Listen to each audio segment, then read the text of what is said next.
I was diagnosed with mid-oesophageal cancer, and how that came about was I reacted to a medication which my endocrinologist had prescribed to help manage my osteoporosis. So I had some reactions to that, which also included some swallowing difficulty after taking the medication, as well as some stomach upsets. After being advised to stop the medication, for about 3 weeks after that, the stomach upsets resolved, but I was left with the swallowing difficulty, as a result of which I was referred back to my GP to go off and get a gastroscopy. And that was how I became diagnosed with this condition. I guess on the surface of it, on a conscious level, I told myself that it was something that we couldn't reverse. But on a subconscious level, it was totally different. And what I found was that just at random times, particularly at night, I'll get this thought of, I've got cancer. And it was accompanied by a really, really strange feeling, which I can't put into words, but now thinking back, it was actually a feeling of disbelief. I ended up going off to see a few other specialists who my gastroenterologist had referred me off to get some opinions as to what other options were available for treatment. And to my horror, all of them said to me that I should go ahead and have the operation, which was something that I really didn't want to hear.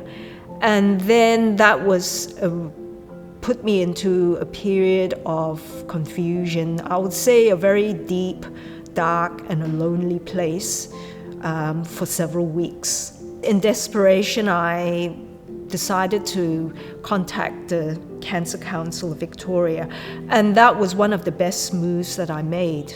I was shown a lot of empathy by the cancer support nurse who spoke to me. And then, for someone who was lost, she gave me some really good, solid pointers as to what I should be doing at that point in time.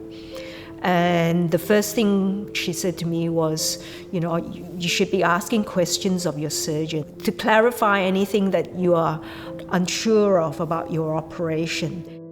And the second thing that she advised me to do was to speak with some agencies that provide in-home care services. And the third point that she spoke about was what sort of things to help give me emotional support.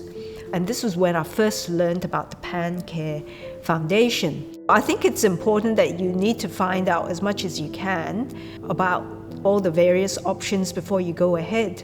And what I found during my journey that was confusing was that there are times when you come to, I guess you would say, a fork in the road. And it is difficult to make decisions because you can either go down, one road or, the left or the right. And the hard bit is not knowing what lies ahead and what lies at the end. And sometimes it's just something that you just got to get as much information as you can. It may not necessarily give you the answer, but I guess that's life, isn't it? Ultimately, my advice would be, you make a decision, but you've got to be comfortable with it. That's the most important thing.